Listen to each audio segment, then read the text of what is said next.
El Dr. Jekyll y Mr. Hyde. Una novela de Robert Louis Stevenson. Audioterror ofrecido por Página Oscura. No olvides dar like y suscribir. Es gratis. Si quieres aportar ayuda económica, tienes la pestaña Gracias. El Dr. Jekyll y Mr. Hyde. Capítulo 6. El extraordinario incidente del Dr. Lanyon. Pasó el tiempo.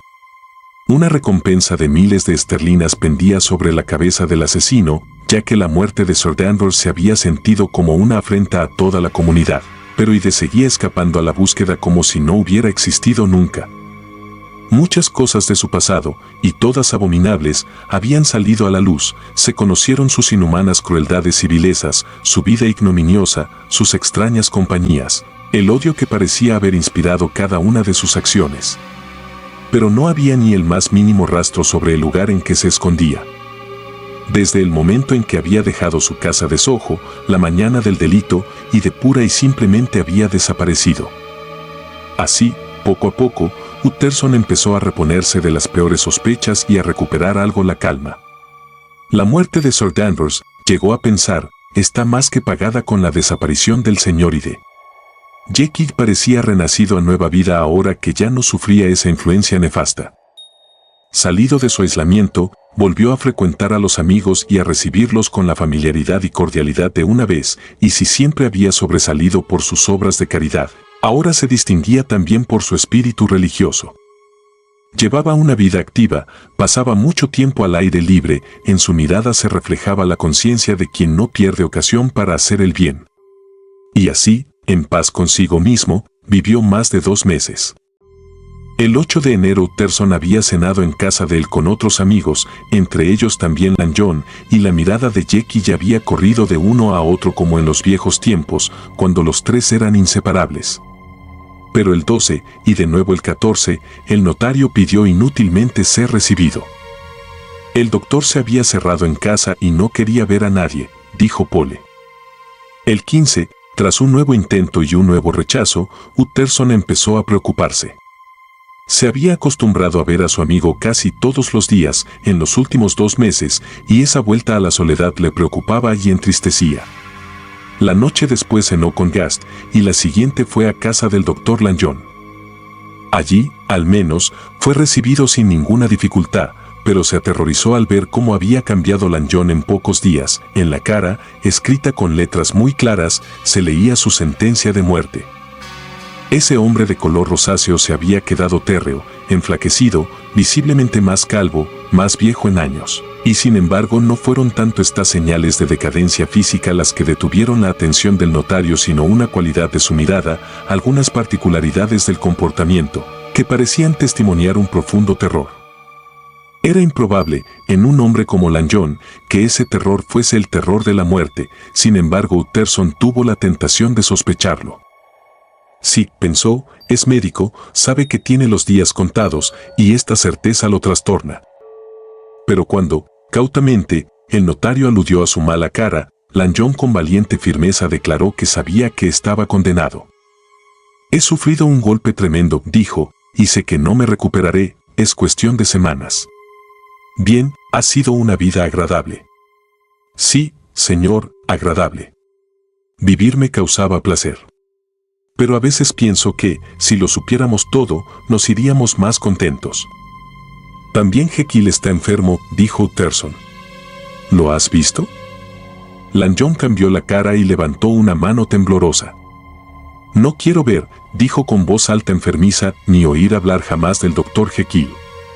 He terminado definitivamente con esa persona, y te ruego que me ahorres todo tipo de alusiones a un hombre que para mí es como si hubiera muerto.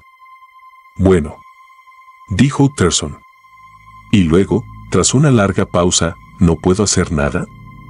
Somos 3 viejos amigos, Lanyon. No viviremos bastante para hacer otros nuevos. Nadie puede hacer nada, respondió Lanyon. Pregúntaselo a él. No quiere verme, dijo el notario. No me extraña, fue la respuesta. Un día, Utterson, después de que yo haya muerto, sabrás quizás lo que ha pasado. Yo no puedo contártelo. Pero mientras tanto, si te sientes con fuerzas para hablar de otra cosa, quédate aquí y hablemos. De lo contrario, si no consigues no volver sobre ese maldito asunto, te ruego en nombre de Dios que te vayas, porque no podría soportarlo. Utterson, nada más volver a casa, escribió a Jekyll quejándose de que ya no le admitieran en su casa y preguntando la razón de la infeliz ruptura con Lanyon. Al día siguiente le llegó una larga respuesta, de aire muy patético en algunos puntos oscuros y ambiguo en otros. La desavenencia con Lanyon era definitiva. No reprocho a nuestro viejo amigo, escribía Jekyll, pero tampoco yo lo quiero ver nunca. De ahora en adelante, por otra parte, llevaré una vida muy retirada. Tú, por tanto, no te extrañes y no dudes de mi amistad si mi puerta permanece a menudo cerrada incluso para ti. Deja que me vaya por mi oscuro camino. He atraído sobre mí un castigo y un peligro que no puedo contarte. Si soy el peor de los pecadores, pago también la peor de las penas. Nunca habría pensado que en esta tierra se pudieran dar sufrimientos tan inhumanos, terrores tan atroces. Y lo único que puedes hacer, Utterson, para aliviar mi destino, es respetar mi silencio. El notario se quedó consternado. Cesado el oscuro influjo de Ide, el médico había vuelto a sus antiguas ocupaciones y amistades. Hace una semana le sonreía el futuro, sus perspectivas eran las de una madurez serena y honorable. Y ahora había perdido sus amistades, se había destruido su paz y se había perturbado todo el equilibrio de su vida. Un cambio tan radical e imprevisto hacía pensar en la locura, pero, consideradas las palabras y la postura de Lanyon, debía haber otra razón más oscura. Una semana más tarde el doctor Lanyon tuvo que meterse en la cama y murió en menos de 15 días. La noche del funeral, al que había asistido con profunda tristeza, Utterson se cerró con llave en su despacho, se sentó a la mesa y a la luz de una melancólica vela sacó y puso delante de sí un sobre lacrado. El sello era de su difunto amigo, lo mismo que el rótulo, que decía, personal, en mano a G.J. Utterson exclusivamente, y destruirse cerrado en caso de premorte suya. Frente a una orden tan solemne, el notario renunció casi a seguir adelante. He enterrado hoy a un amigo, pensó, y quién sabe si esta carta no puede costarme otro. Pero luego, leal a sus obligaciones y condenando su miedo, rompió el lacre y abrió el sobre. Dentro había otro, también lacrado y con el rótulo siguiente, no abrirse nada más que después de la muerte o desaparición del Dr. Henry Jekyll. Utterson no creía a sus ojos. Sin embargo, la palabra era de nuevo desaparición, como en el loco testamento que desde hacía ya un tiempo había restituido a su autor.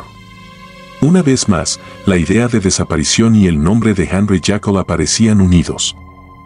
Pero en el testamento la idea había nacido de una siniestra sugerencia de Ide, por un fin demasiado claro y horrible, mientras aquí, escrita de puño de Lanyon, ¿qué podía significar? El notario sintió tal curiosidad, que por un instante pensó saltarse la prohibición e ir inmediatamente al fondo de esos misterios. Pero el honor profesional y la lealtad hacia un amigo muerto eran obligaciones demasiado apremiantes, y el sobre se quedó durmiendo en el rincón más alejado de su caja fuerte privada. Sin embargo, una cosa es mortificar la propia curiosidad y otra es vencerla, y se puede dudar de que Utterson, desde ese día en adelante, desease tanto la compañía de su amigo superviviente. Pensaba en él con afecto, pero sus pensamientos eran distraídos e inquietos. Aunque iba a visitarlo, sentía quizás alivio cuando no lo recibía. En el fondo, quizás prefería charlar con Pole a la entrada, al aire libre y en medio de los ruidos de la ciudad, más bien que ser recibido en aquella casa de prisión voluntaria y sentarse a hablar con su inescrutable recluso. Pole, por otra parte, no tenía noticias agradables que dar. El médico, por lo que parecía, estaba cada vez más a menudo confinado en la habitación de encima del laboratorio, donde incluso a veces dormía. Estaba constantemente deprimido y taciturno, ni siquiera leía. Parecía presa de un pensamiento que no le dejaba nunca. Utterson se acostumbró tanto a estas noticias, invariablemente desalentadoras, que poco a poco espació sus visitas. Capítulo 7. El incidente de la ventana. Sucedió que un domingo, cuando Utterson y su amigo, en su paseo habitual, volvieron a pasar por aquella calle, al llegar ante aquella puerta, ambos se detuvieron a mirarla. Bien, dijo Enfield, afortunadamente se acabó aquella historia. Ya no veremos nunca al señor Hyde. Esperemos, dijo Utterson. ¿Os he dicho que lo vi una vez y que inmediatamente también yo lo detesté? Imposible verlo sin detestarlo, replicó Enfield. Pero, ¿qué burro me habréis juzgado? No saber que esa puerta es la de atrás de la casa de Jekyll. Luego lo he descubierto, y, en parte, por culpa vuestra. ¿Así que lo habéis descubierto?, dijo Utterson. Pues, si es así, venga, ¿por qué no entramos en el patio y echamos un vistazo a las ventanas? De verdad, me preocupa mucho el pobre Jekyll, y pienso que una presencia amiga le pueda hacer bien, incluso desde fuera. El patio estaba frío y húmedo, ya invadido por un precoz crepúsculo, aunque el cielo, en lo alto, estuviese iluminado por el ocaso. Una de las 3 ventanas estaba medio abierta, y sentado allí detrás, con una expresión de infinita tristeza en la cara, como un prisionero que toma aire entre rejas, Utterson vio al doctor Jekyll. Jekyll, gritó. Espero que estés mejor. Estoy muy decaído, Utterson, respondió lúgubre el otro, muy decaído. Pero no me durará mucho, gracias a Dios. Estás demasiado en casa, dijo el notario. Deberías salir, caminar, activar la circulación como hacemos nosotros dos. El señor Enfield, mi primo, el doctor Jekyll. Venga, ponte el sombrero y ven a dar una vuelta con nosotros. Eres muy amable. Suspiró el médico, me gustaría, pero... No, es imposible, no me atrevo. Pero, de verdad, Utterson, estoy muy contento de verte. Es realmente un gran placer. Y te pediría que subieras con el señor Enfield si os pudiera recibir aquí. Pero no es el lugar adecuado. Entonces nosotros nos quedamos abajo y hablamos desde aquí, dijo cordialmente Utterson. No. Iba a proponéroslo yo, dijo el médico con una sonrisa.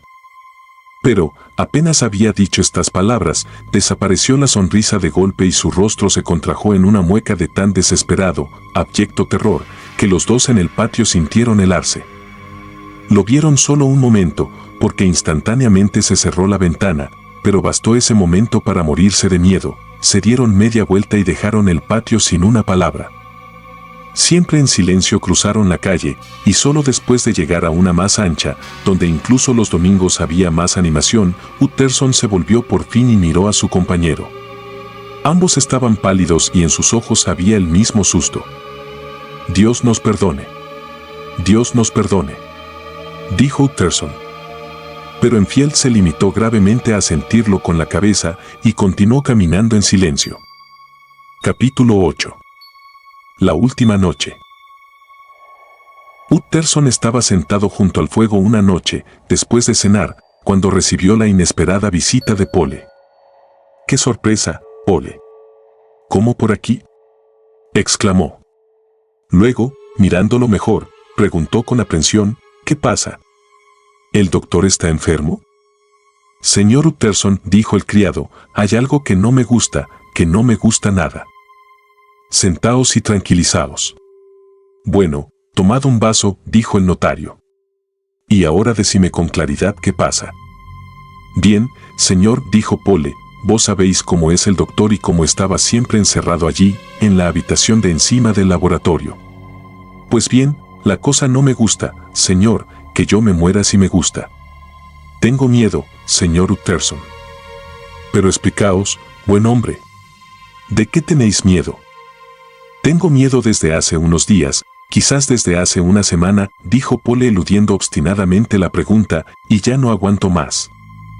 El criado tenía un aire que confirmaba estas palabras, había perdido sus modales irreprochables, y salvo un instante, cuando había declarado por primera vez su terror, no había mirado nunca a la cara al notario. Ahora estaba allí con su vaso entre las rodillas, sin haber bebido un sorbo, y miraba fijo a un rincón del suelo. No aguanto más, repitió. Venga, dijo el notario. Veo que tenéis vuestras buenas razones, Pole, veo que, de verdad, tiene que ser algo serio. Intentad explicarme de qué se trata. Pienso que se trata, Pienso que se ha cometido un delito, dijo Pole con voz ronca. ¿Un delito?, gritó el notario asustado y por consiguiente propenso a la irritación. ¿Pero qué delito? ¿Qué queréis decir? No me atrevo a decir nada, señor, fue la respuesta. ¿Pero no querríais venir conmigo y verlo vos mismo? Utterson, por respuesta, fue a coger sombrero y gabán y, mientras se disponían a salir, le impresionó tanto el enorme alivio que se leía en la cara del mayordomo como, quizás aún más, el hecho de que el vaso se hubiera quedado lleno. Era una noche fría y ventosa de marzo, con una hoz de luna que se apoyaba de espaldas, como volcada por el viento, entre una fuga de nubes deshilachadas y diáfanas. Las ráfagas que azotaban la cara, haciendo difícil hablar, parecían haber barrido casi a toda la gente de las calles. Utterson no se acordaba de haber visto nunca tan desierta esa parte de Londres. Precisamente ahora deseaba todo lo contrario. Nunca en su vida había tenido una necesidad tan profunda de sus semejantes, de que se hicieran visibles y tangibles a su alrededor, ya que por mucho que lo intentara no conseguía sustraerse a un aplastante sentimiento de desgracia. La plaza, cuando llegaron, estaba llena de aire y polvo, con los finos árboles del jardín central que gemían y se doblaban contra la verja. Pole, que durante todo el camino había ido 1 o 2 pasos delante, se paró en medio de la acera y se quitó el sombrero, a pesar del frío, para secarse la frente con un pañuelo rojo. Aunque hubiese caminado deprisa, aquel sudor era de angustia, no de cansancio. Tenía la cara blanca, y su voz, cuando habló, estaba rota y ronca. «Bien, señor, ya estamos», dijo. «Quiera Dios que no haya pasado nada». «Amén, Pole», dijo Utterson. Luego el mayordomo llamó cautamente y la puerta se entreabrió, pero sujeta con la cadena. «¿Sois vos, Pole?», preguntó una voz desde dentro. «Abrid, soy yo», dijo Pole. El atrio, cuando entraron, estaba brillantemente iluminado, el fuego de la chimenea ardía con altas llamaradas y todo el servicio, hombres y mujeres, estaba reunido allí como un rebaño de ovejas. Al ver a Utterson, la camarera rompió en lamentos histéricos y la cocinera gritando, «Bendito sea Dios, es el señor Utterson». Se lanzó como si fuera a abrazarlo. «¿Y esto? ¿Esto? Estáis todos aquí», dijo el notario con severidad. «Muy mal. Muy inconveniente. A vuestro amo no le gustaría nada». «Tienen todos miedo», dijo Pole.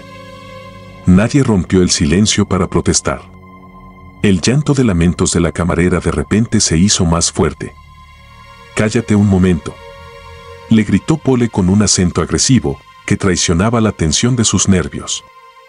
Por otra parte todos, cuando la muchacha había levantado el tono de sus lamentos, habían mirado con sobresalto a la puerta del fondo, con una especie de amedrentada expectación. «Y ahora», continuó el mayordomo dirigiéndose al mozo de cocina, «dame una vela, y vamos a ver si ponemos en orden esta situación». Luego rogó a Utterson que le siguiera, y le abrió camino atravesando el jardín por atrás. «Ahora, señor», dijo mientras llegaban al laboratorio, «venid detrás lo más despacio que podáis.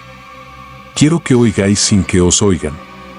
Y otra cosa, señor, si por casualidad os pidiese entrar allí con él, no lo hagáis». El notario, ante esta insospechada conclusión, tropezó tan violentamente que casi pierde el equilibrio, pero se superó y siguió en silencio al criado, por la sala anatómica, hasta la corta rampa que llevaba arriba. Aquí Pole le hizo señas de ponerse a un lado y escuchar, mientras él, posada la vela y recurriendo de forma visible a todo su valor, subió las escaleras y llamó, con mano algo insegura, a la puerta forrada con paño rojo. «Señor, el señor Utterson solicita verlo», dijo. E hizo de nuevo enérgicamente señas al notario que escuchara. Una voz, desde el interior, respondió lastimosamente.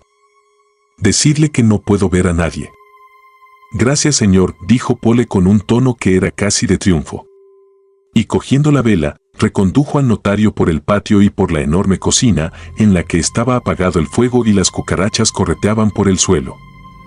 «Bien», preguntó mirando al notario a los ojos, «¿era esa la voz de mi amo?» «Parecía muy cambiada», replicó Utterson con la cara pálida, pero devolviendo la mirada con fuerza. «¿Cambiada, señor? Más que cambiada. No me habré pasado 20 años en casa de este hombre para no reconocer su voz. No, la verdad es que mi amo ya no está, lo han matado hace 8 días, cuando le hemos oído por última vez que gritaba e invocaba el nombre de Dios. Y no sé quién está ahí dentro en su lugar, y por qué se queda ahí, pero es algo que grita venganza al cielo, señor Utterson. Oíd, Pole, dijo Utterson mordiéndose el índice, esta historia vuestra es realmente muy extraña, diría de locura. Porque suponiendo, o sea suponiendo, como suponéis vos, que el Dr. Jekyll haya sido, sí, que haya sido asesinado, ¿qué razón podría tener el asesino para quedarse aquí? No, es absurdo, es algo que no se tiene absolutamente en pie. Bueno, señor Utterson, no se puede decir que seáis fácil de convencer, pero lo conseguiré, dijo Pole. Tenéis que saber que, durante toda la última semana el hombre, o lo que sea, que vive en esa habitación ha estado importunando día y noche para obtener una medicina que no conseguimos encontrarle. Sí, también él, mi amo, quiero decir, también él algunas veces escribía sus órdenes en un trozo de papel que tiraba después en la escalera. Pero de una semana para acá no tenemos nada más que esto, trozos de papel y una puerta cerrada que se abría solo a escondidas cuando no había nadie que viese quién cogía la comida que dejábamos allí delante. Pues bien, señor, todos los días, incluso 2 o 3 veces al día, había nuevas órdenes y quejas que me mandaban a dar vueltas por todas las farmacias de la ciudad. Cada vez que volvía con esos encargos, otro papel me decía que no servía, que no era puro, por lo que, de nuevo, debía ir a buscarlo a otra farmacia. Debe tener una necesidad verdaderamente extraordinaria para lo que le sirva. ¿Tenéis un trozo de papel de esos?, preguntó Utterson. Pole metió la mano en el bolsillo y sacó un papel arrugado, que el notario, agachándose sobre la vela, examinó atentamente. Se trataba de una carta dirigida a una casa farmacéutica, así concebida. El Dr. Jekyll saluda atentamente a los señores. May comunica que la última muestra que le ha sido enviada no responde para lo que se necesita, ya que es impura. El año 18, el Dr. Jekyll adquirió de los señores M una notable cantidad de la sustancia en cuestión. Se ruega, por tanto, que miren con el mayor escrúpulo si tienen aún de la misma calidad y la envíen inmediatamente. El precio no tiene importancia tratándose de algo absolutamente vital para el Dr. J. Hasta aquí el tono de la carta era bastante controlado, pero luego, con un repentino golpe de pluma, el ansia del que escribía había tomado la delantera con este añadido: por amor de Dios, encontradme de la misma. Es carta extraña, dijo Utterson. Pero, añadió luego bruscamente, ¿pero cómo la habéis abierto? La ha abierto el dependiente de Ma, señor, dijo Pole. Y se ha enfadado tanto que me la ha tirado como si fuera papel usado. La caligrafía es del Dr. Jekyll, ¿os habéis fijado?, retomó Utterson.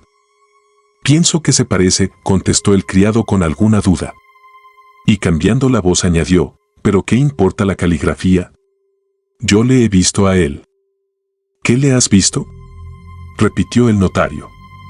¿Y entonces? Pues, entonces, dijo Pole. Entonces sucedió así. Yo he entrado en la sala anatómica por el jardín, y él, por lo que parece, había bajado a buscar esa medicina o lo que sea, ya que la puerta de arriba estaba abierta, y efectivamente se encontraba allí en el rincón buscando en unas cajas. Ha levantado la cabeza, cuando he entrado, y con una especie de grito ha echado a correr, ha desaparecido en un instante de la habitación. Ah, lo he visto solo un momento, señor, pero se me han erizado los pelos de la cabeza. ¿Por qué, si ese era mi amo, por qué llevaba una máscara en la cara? Si era mi amo, ¿por qué ha gritado como una rata y ha huido así, al verme? He estado a su servicio tantos años, y ahora. El mayordomo se interrumpió con aire tenebroso, pasándose una mano por la cara. En realidad son circunstancias muy extrañas, dijo Utterson. Pero diría que por fin empiezo a ver un poco de claridad. Vuestro amo, Pole, evidentemente ha cogido una de esas enfermedades que no solo torturan al paciente, sino que lo desfiguran. Esto, por cuanto sé, puede explicar perfectamente la alteración de la voz, y explica también la máscara, explica el hecho de que no quiera ver a nadie, explica su ansia de encontrar esa medicina con la que espera aún poder curarse. Y Dios quiera que así sea, pobrecillo. Esta es mi explicación, Pole.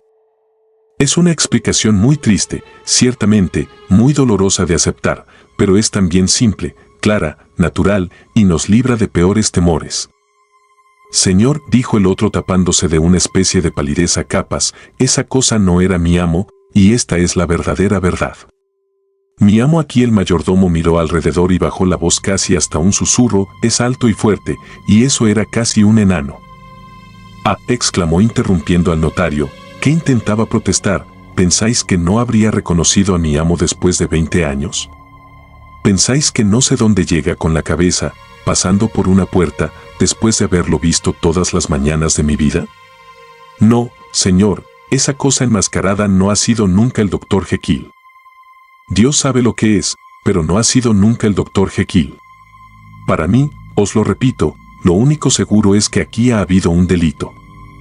Y bien, dijo Utterson. Y si así lo creéis, mi obligación es ir al fondo de las cosas. En cuanto entiendo respetar la voluntad de vuestro amo, en cuanto su carta parece probar que está todavía vivo, es mi obligación echar abajo esa puerta.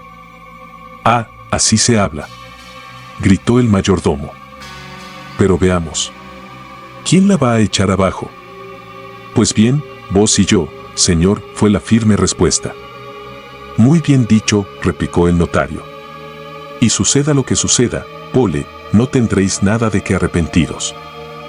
En la sala anatómica hay un hacha, continuó el mayordomo, y vos podríais coger el atizador. El notario agarró con la mano ese rústico y fuerte instrumento y lo sopesó. ¿Sabéis, Pole, dijo levantando la cabeza, que nos enfrentamos a un cierto peligro? Sí, señor, lo sé. Entonces hablemos con franqueza. Los dos pensamos más de lo que hemos dicho. ¿Habéis reconocido a esa figura enmascarada que habéis visto? Mirad. Ha desaparecido tan deprisa y corría tan encorvada que no podría realmente juraros. Pero, si me preguntáis si creo que fuese el señor Ide, entonces tengo que deciros que sí. Tenía el mismo cuerpo y el mismo estilo ágil de moverse. Y después de todo, ¿quién, sino él, habría podido entrar por la puerta del laboratorio? No hay que olvidar que cuando asesinó a Sir Danvers tenía aún la llave. Pero no es eso todo. No sé si vos, señor Utterson, os habéis encontrado con el señor Ide. Sí, dijo el notario. He hablado con él una vez. Entonces os habréis dado cuenta, como todos nosotros, de que tenía algo de horriblemente, no sé cómo decir, algo que os helaba la médula. Sí, debo decir que también yo he tenido una sensación de ese tipo. Vale, señor. Pues bien, cuando esa cosa enmascarada, que estaba allí rebuscando entre las cajas, se marchó como un mono y desapareció en la habitación de arriba, yo sentí que me corría por la espalda un escalofrío de hielo.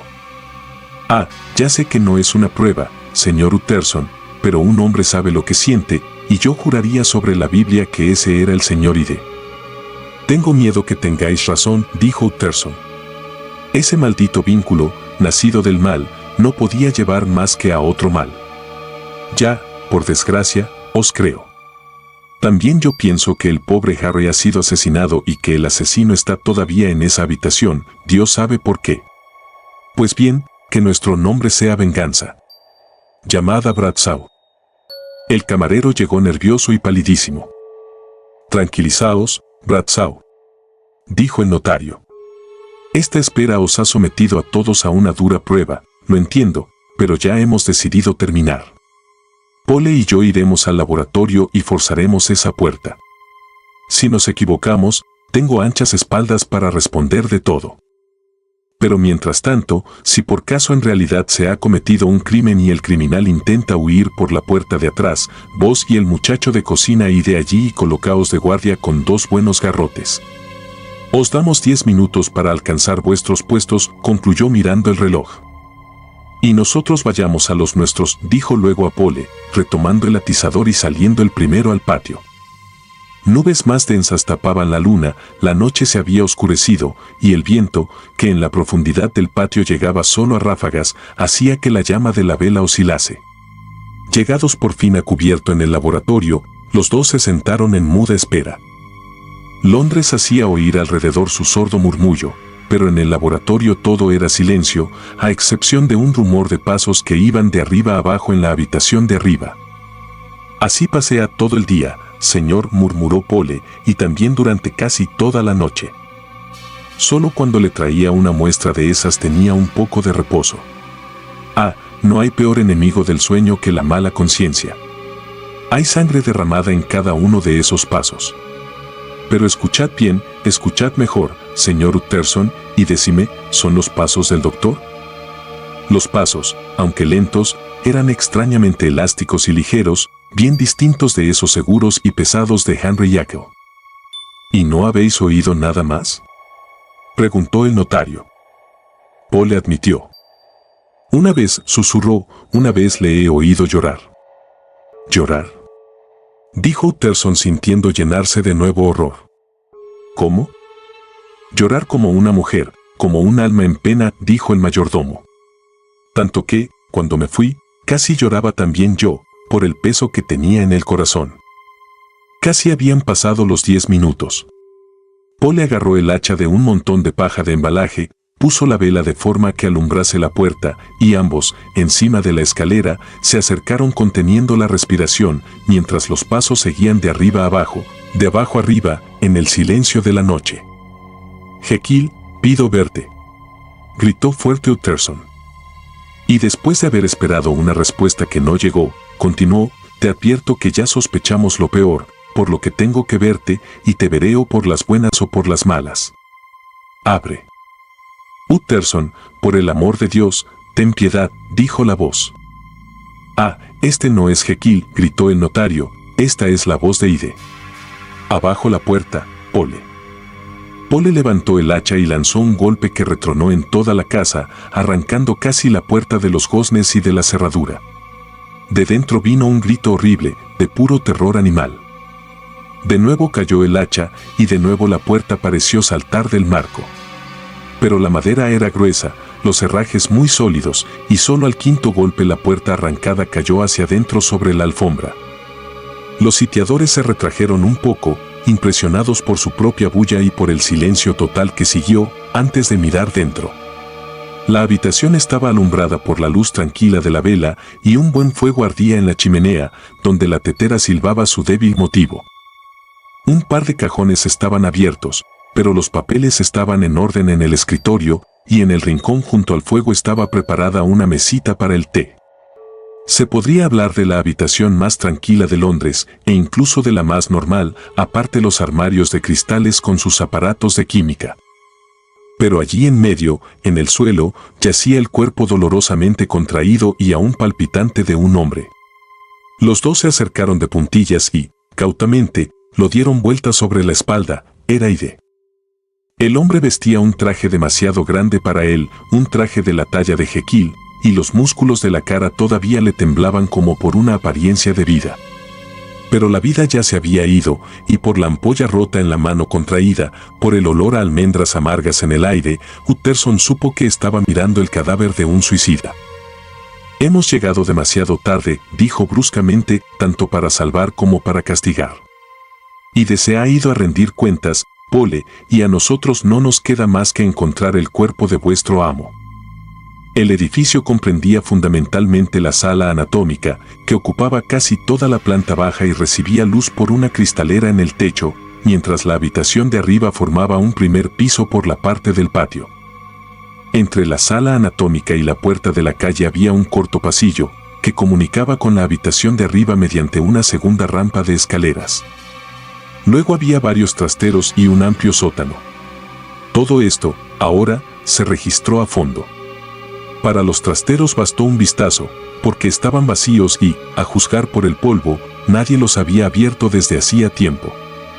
En cuanto al sótano, estaba lleno de trastos, ciertamente de tiempos del cirujano que lo había habitado antes que Jekyll, y, de todas formas, se comprendió enseguida que buscar allí era inútil por el tapiz de telarañas que bloqueaba la escalera. Pero no se encontraron en ningún sitio rastros de Jekyll ni vivo ni muerto. Pole pegó con el pie en las losas del pasillo. Debe estar sepultado aquí, dijo escuchando a ver si el suelo resonaba a vacío. Puede haber huido por allí, dijo Utterson indicando la puerta de la calle. Se acercaron a examinarla y la encontraron cerrada con llave. La llave no estaba, pero luego la vieron en el suelo allí cerca, ya oxidada. Pole la recogió. Tiene pinta de que no la han usado hace mucho, dijo el notario. ¿Usado?, dijo Pole. Si está rota, señor, ¿no lo veis? Como si la hubieran pisoteado. También la rotura está oxidada, observó el otro. Los dos se quedaron mirándose asustados. Esto supera toda comprensión. Volvamos arriba, Pole, dijo por fin Utterson.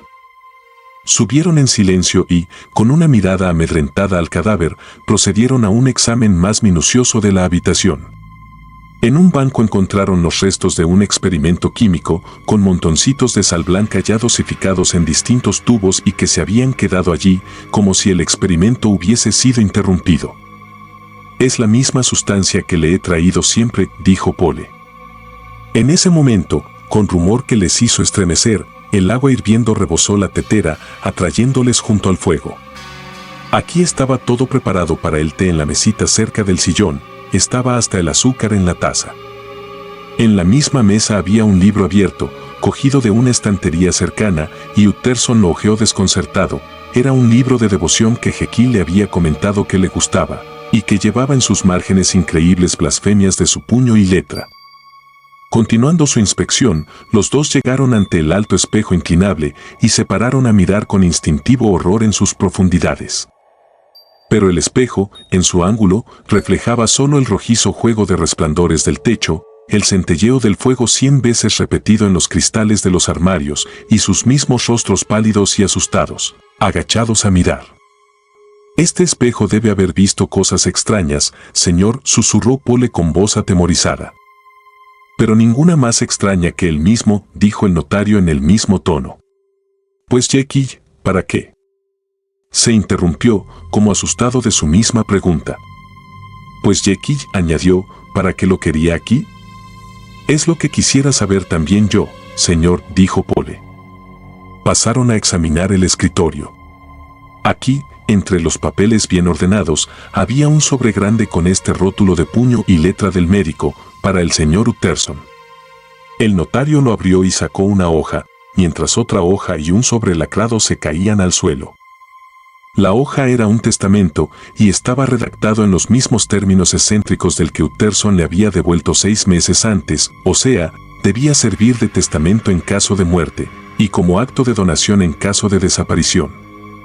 Pero, en lugar de Edward Hyde, como nombre del beneficiario, el notario tuvo la sorpresa de leer Gabriel John Utterson. Miró asustado a Pole, luego de nuevo la hoja y por fin al cadáver en el suelo. No entiendo, dijo. Ha estado aquí todo este tiempo, libre de hacer lo que quisiera, y no ha destruido este documento. Y sin embargo debe haber tragado rabia, porque yo más bien no le caía bien. Recogió la otra hoja, una nota escrita también de puño y letra de Jekyll. Ah, Pole, estaba vivo y hoy estaba aquí. Gritó leyendo la fecha. No han podido matarlo y haberlo hecho desaparecer en tan poco tiempo, debe estar vivo, debe haber huido. ¿Huir por qué? ¿Y cómo? ¿Y no podría darse el caso que en realidad no haya sido un suicidio? Ah, tenemos que estar muy atentos. Podríamos encontrar a vuestro amo metido en un lío terrible. ¿Por qué no leéis la nota, señor? Porque tengo miedo, dijo pensativo Utterson. Quiera Dios que no haya razón alguna. Y puso los ojos en el papel, que decía: Querido Utterson, cuando leas estas líneas yo habré desaparecido.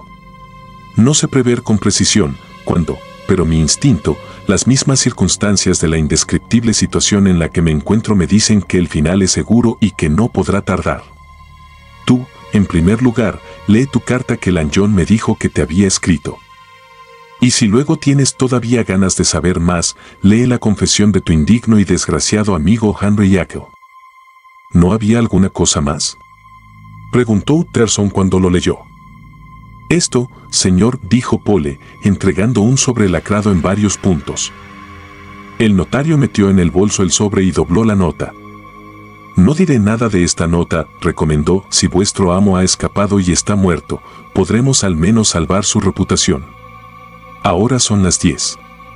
Voy a casa a leer estos documentos con calma, pero volveré antes de medianoche. Y entonces pensaremos si conviene llamar a la policía. Salieron y cerraron tras sí la puerta del laboratorio. Luego Utterson, dejando de nuevo todo el servicio reunido en el atrio, volvió a pie a su casa para leer los documentos que habrían aclarado el misterio. Capítulo 9. El relato del Dr. Lanjon. El 9 de enero, hace 4 días, recibí con la correspondencia de la tarde una carta certificada enviada por mi colega y antiguo compañero de estudios Henry Jekyll. Fue algo que me sorprendió bastante, ya que no teníamos la costumbre de escribirnos cartas. Por otra parte, había visto a Jekyll la noche anterior, más aún, había estado cenando en su casa, y no veía qué motivo pudiese justificar entre nosotros la formalidad de un certificado. He aquí lo que decía. 9 de enero de 18. Querido Lanjon, tú eres uno de mis más viejos amigos, y no recuerdo que nuestro afecto haya sufrido quiebra alguna, al menos por mi parte, aunque hayamos tenido divergencias en cuestiones científicas. No ha habido un día en el que si tú me hubieras dicho, Jekyll, mi vida y mi honor, hasta mi razón dependen de ti, yo no habría dado mi mano derecha para ayudarte. Hoy, Lanjon, mi vida, mi honor y mi razón están en tus manos, si esta noche no me ayudas tú, estoy perdido. Después de este preámbulo, sospecharás que quiero pedirte algo comprometedor. Juzga por ti mismo. Lo que te pido en primer lugar es que aplaces cualquier compromiso de esta noche, aunque te llamasen a la cabecera de un rey. Te pido luego que solicites un coche de caballos, a no ser que tengas el tuyo en la puerta, y que te desplaces sin tardar hasta mi casa. Pole, mi mayordomo, tiene ya instrucciones, lo encontrarás esperándote con un herrero, que se encargará de forzar la cerradura de mi despacho encima del laboratorio. Tú entonces tendrás que entrar solo, abrir el primer armario con cristalera a la izquierda, letra E, y sacar, con todo el contenido como está, el cuarto cajón de arriba, o sea, que es lo mismo, el tercer cajón de abajo. En mi extrema agitación, tengo el terror de darte indicaciones equivocadas, pero aunque me equivocase, reconocerás sin duda el cajón por el contenido, unos polvos, una ampolla, un cuaderno. Te ruego que cojas este cajón y, siempre exactamente como está, me lo lleves a tu casa de Cavendish Square. Esta es la primera parte del encargo que te pido. Ahora viene la segunda. Si vas a mi casa nada más recibir esta carta, estarías de vuelta en tu casa mucho antes de medianoche. Pero te dejo este margen, tanto por el temor de un imprevisible contratiempo, como porque, en lo que queda por hacer, es preferible que el servicio ya se haya ido a la cama. A medianoche, por lo tanto, te pido que hagas entrar tú mismo y recibas en tu despacho a una persona que se presentará en mi nombre y a la que entregarás el cajón del que te he hablado. Con esto habrá terminado tu parte y tendrás toda mi gratitud. Pero 5 minutos más tarde, si insistes en una explicación, entenderás también la vital importancia de cada una de mis instrucciones, simplemente olvidándose de una, por increíble que pueda parecer, habrías tenido sobre la conciencia mi muerte o la destrucción de mi razón. A pesar de que sé que harás escrupulosamente lo que te pido, el corazón me falla y me tiembla la mano simplemente con pensar que no sea así. Piensa en mí, Lanjon, que en esta hora terrible espero en un lugar extraño, presa de una desesperación que no se podría imaginar más negra, y, sin embargo, seguro de que se hará precisamente como te he dicho, todo se resolverá como al final de una pesadilla. Ayúdame, querido Lanjon, y salva a tu HJ. Pede iba a enviarlo, cuando me ha venido una nueva duda. Puede que el correo me traicione y la carta no te llegue antes de mañana. En este caso, querido Lanjon, ocúpate del cajón cuando te venga mejor en el transcurso del día, y de nuevo espera a mi enviado a medianoche. Pero podría ser demasiado tarde entonces. En ese caso ya no vendrá nadie, y sabrás que nadie volverá a ver a Henry Jekyll. No dudé, cuando acabé de leer, que mi colega estuviera loco, pero mientras tanto me sentí obligado a hacer lo que me pedía. Cuanto menos entendía ese confuso mensaje, menos capacidad tenía de juzgar la importancia, pero una llamada en esos términos no podía ser ignorada sin grave responsabilidad. Me di prisa en llamar a un coche y fui inmediatamente a casa de Jekyll. El mayordomo me estaba esperando. También él había recibido instrucciones por carta certificada aquella misma tarde y ya había mandado llamar a un herrero y a un carpintero. Los dos artesanos llegaron mientras estábamos aún hablando, y todos juntos pasamos a la sala anatómica del Dr. Denman, desde la cual, como ya sabrás, se accede por una escalera al cuarto de trabajo de Jekyll. La puerta era muy sólida con un excepcional herraje, y el carpintero advirtió que si hubiera tenido que romperla habría encontrado dificultades. El herrero se desesperó con esa cerradura durante casi 2 horas, pero conocía su oficio y al final consiguió abrirla. Respecto al armario marcado E, no estaba cerrado con llave. Cogí por tanto el cajón, lo envolví en un papel de embalar después de llenarlo con paja y me volví con él a Cavendish Square. Aquí procedí a examinar mejor el contenido. Los polvos estaban en papeles muy bien envueltos, pero debía haberlos preparado Jekyll, ya que les faltaba esa precisión del farmacéutico. Al abrir uno, encontré lo que me pareció simple sal cristalizada, de color blanco. La ampolla estaba a medio llenar de una tintura rojo sangre, de un olor muy penetrante, que debía contener fósforo y algún éter volátil, entre otras sustancias que no pude identificar. El cuaderno era un cuaderno vulgar de apuntes y contenía principalmente fechas. Estas, por lo que noté, cubrían un periodo de muchos años, pero se interrumpían bruscamente casi un año antes. Algunas iban acompañadas de una corta anotación, o más a menudo de una sola palabra, doble, que aparecía 6 veces entre varios cientos. Mientras junto a una de las primeras fechas se leía fracaso total con varios signos de exclamación. Todo esto excitaba mi curiosidad, pero no me aclaraba nada. Una ampolla, unas sales y un cuaderno de apuntes sobre una serie de experimentos que Jekyll, a juzgar por otras investigaciones suyas, habría hecho sin algún fin práctico. ¿Cómo era posible que el honor de mi extravagante colega, su razón, su misma vida dependiesen de la presencia de esos objetos en mi casa? Si el enviado podía ir a tomarlos en un lugar, ¿por qué no a otro? E incluso, si por cualquier motivo no podía, ¿por qué tenía que recibirlo en secreto? Cuanto más reflexionaba, más me convencía de que estaba frente a un desequilibrado, por lo que, aunque mandé a la cama al servicio, cargué un viejo revólver, por si tenía necesidad de defenderme.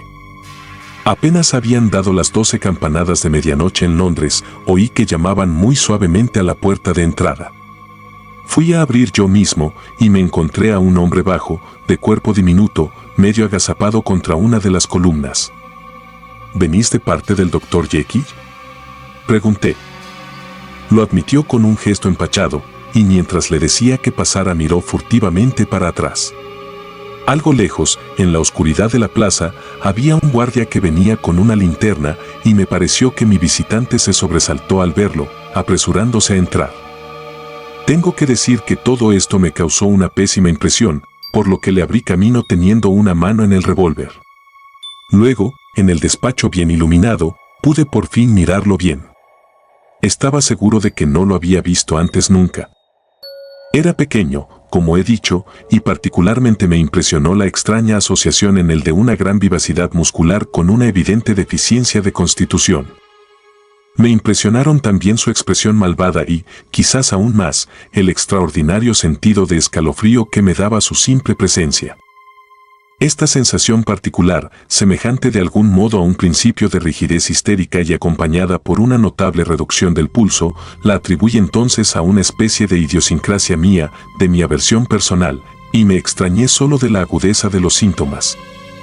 Pero ahora pienso que la causa hay que buscarla mucho más profundamente en la naturaleza del hombre y en algo más noble que en el simple principio del odio. Esa persona, que, desde el principio, me había henchido, si así se puede decir, de una curiosidad llena de disgusto, estaba vestida de un modo que habría hecho reír si se hubiera tratado de una persona normal. Su traje, aunque de buena tela y elegante hechura, era desmesuradamente grande para él, Los anchísimos pantalones estaban muy arrebujados, pues de lo contrario los iría arrastrando, y la cintura de la chaqueta le llegaba por debajo de las caderas, mientras que el cuello se le caía por la espalda. Pero, curiosamente, este vestir grotesco no me causó risa. La anormalidad y deformidad esencial del individuo que tenía delante y que suscitaba la extraordinaria repugnancia que he dicho, parecía convenir con esa otra extrañeza y resultaba reforzada. Por lo que añadía mi interés por el personaje en sí una viva curiosidad por su origen, su vida, su fortuna y su condición social. Estas observaciones, tan largas de contar, las hice en pocos segundos. Mi visitante ardía con una ansiedad amenazadora. ¿Lo tenéis? ¿Lo tenéis aquí?, gritó, y en su impaciencia hasta me echó una mano al brazo. Lo rechacé con un sobresalto. El contacto de esa mano me había hecho estremecer. Venga, señor, dije, olvidáis que todavía no he tenido el gusto de conoceros. Os pido que os sentéis. Le di ejemplo sentándome yo y buscando asumir mi comportamiento habitual, como con un paciente cualquiera, en la medida en que me lo consentía la hora insólita, la naturaleza de mis preocupaciones y la repugnancia que me inspiraba el visitante. Tenéis razón y os pido que me disculpéis, doctor Lanjon, dijo bastante cortésmente. La impaciencia me ha tomado la mano. Pero estoy aquí a instancias de vuestro colega el doctor Jekyll, por un asunto muy urgente. Por lo que tengo entendido. Se interrumpió llevándose una mano a la garganta y me di cuenta de que estaba a punto de un ataque de histeria, aunque luchase por mantener la compostura. Por lo que tengo entendido, reanudó con dificultad, se trata de un cajón que... Pero aquí tuve piedad de su angustia y quizás un poco también de mi creciente curiosidad. Ahí está, señor, dije señalando el cajón que estaba en el suelo detrás de una mesa, aún con su embalaje. Lo cogió de un salto y luego se paró con una mano en el corazón. Podía oír el rechinar de sus dientes, por la contracción violenta de sus mandíbulas, y la cara era tan espectral que temía tanto por su vida como por su razón. Intentad calmaos, dije. Me dirigió una sonrisa horrible, y con la fuerza de la desesperación deshizo el embalaje. Cuando luego vio que todo estaba allí, su grito de alivio fue tan fuerte que me dejó de piedra. Pero en un instante se calmó y recobró el control de la voz. ¿Tenéis un vaso graduado?, preguntó. Me levanté con cierto esfuerzo y me fui a buscar lo que pedía. Me lo agradeció con una inclinación y midió una dosis de la tintura roja, a la que añadió una de las papelinas de polvos. La mezcla, al principio rojiza, según se iban disolviendo los cristales se hizo de un color más vivo, entrando en audible efervescencia y emitiendo vapores. Luego, de repente, y a la vez, cesó la ebullición y se hizo de un intenso rojo púrpura, que a su vez lentamente desapareció dejando su lugar a un verde acuoso. Mi visitante, que había seguido atentamente estas metamorfosis, sonrió de nuevo y puso el vaso en la mesa escrutándome con aire interrogativo. En el primer caso os quedaréis como estáis ahora, ni más rico ni más sabio que antes, a no ser que el servicio prestado a un hombre en peligro de muerte pueda contarse como una especie de riqueza del alma. En el otro caso, nuevos horizontes del saber y nuevas perspectivas de fama, de poder se abrirán de repente aquí ante vosotros, porque asistiréis a un prodigio que sacudiría la incredulidad del mismo Satanás. Señor, respondí manifestando una frialdad que estaba lejos de poseer, dado que habláis con enigmas, no os extrañará que os haya escuchado sin convencimiento. Pero he ido demasiado lejos en este camino de encargos inexplicables para pararme antes de ver dónde llevan. Como queráis, dijo mi visitante. Y añadió, pero recuerda tu juramento, Lanjon, lo que vas a ver está bajo el secreto de nuestra profesión. Y ahora tú, que durante mucho tiempo has estado parado en los puntos de vista más restringidas y materiales, tú, que has negado las virtudes de la medicina trascendental, tú, que te has reído de quien te era superior, mira. Se llevó el vaso a los labios y se lo bebió de un trago. Luego gritó, vaciló, se agarró a la mesa para no caerse, y agarrado así se quedó mirándome jadeante, con la boca abierta y los ojos inyectados de sangre. Pero de alguna forma ya había cambiado, me pareció, y de repente pareció hincharse, su cara se puso negra, sus rasgos se alteraron como si se fundieran. Un instante después me levanté de un salto y retrocedí contra la pared con el brazo doblado como si quisiera defenderme de esa visión increíble. «Dios», grité. Y aún perturbado por el terror, «Dios. Dios». Porque allí, delante de mí, pálido y vacilante, sacudido por un violento temblor, dando manotazos como si saliera del sepulcro, estaba Henry Jago. Lo que me dijo en la hora que siguió no puedo decidirme a escribirlo. He visto lo que he visto, he oído lo que he oído, y tengo el alma deshecha. Sin embargo, ahora que se ha alejado esa visión, me pregunto si en realidad me lo creo y no sé qué responderme. Mi vida ha sido sacudida desde las raíces, el sueño me ha abandonado, y el más mortal de los terrores me oprime en cada hora del día y de la noche. Siento que tengo los días contados, pero siento que moriré incrédulo. Respecto a las obscenidades morales que ese hombre me reveló, no sabría recordarlas sin horrorizarme de nuevo. Te diré solo una cosa, Utterson, y si puedes creerlo será suficiente, ese ser que se escurrió en mi casa aquella noche, ese, por admisión del mismo Jekyll, era el ser llamado y buscado en todos los rincones del país por el asesinato de Carew. Astiel and John. Capítulo 10. La confesión de Henry Jago. He nacido en 18, heredero de una gran fortuna y dotado de excelentes cualidades. Inclinado por naturaleza a la laboriosidad, ambicioso sobre todo por conseguir la estima de los mejores, de los más sabios entre mis semejantes, todo parecía prometerme un futuro brillante y honrado. El peor de mis defectos era una cierta impaciente vivacidad, una inquieta alegría que muchos hubieran sido felices de poseer, pero que yo encontraba difícil de conciliar con mi prepotente deseo de ir siempre con la cabeza bien alta, exhibiendo en público un aspecto de particular seriedad. Así fue como empecé muy pronto a esconder mis gustos, y que cuando, llegados los años de la reflexión, puesto a considerar mis progresos y mi posición en el mundo, me encontré ya encaminado en una vida de profundo doble. Muchos incluso se habrían vanagloriado de algunas ligerezas, de algunos desarreglos que yo, por la altura y ambición de mis miras, consideraba por el contrario una culpa y escondía con vergüenza casi morbosa. Más que defectos graves, fueron por lo tanto mis aspiraciones excesivas a hacer de mí lo que he sido y a separar en mí, más radicalmente que en otros, esas dos zonas del bien y del mal que dividen y componen la doble naturaleza del hombre. Mi caso me ha llevado a reflexionar durante mucho tiempo y a fondo sobre esta dura ley de la vida, que está en el origen de la religión y también, sin duda, entre las mayores fuentes de infelicidad. Por doble que fuera, no he sido nunca lo que se dice un hipócrita.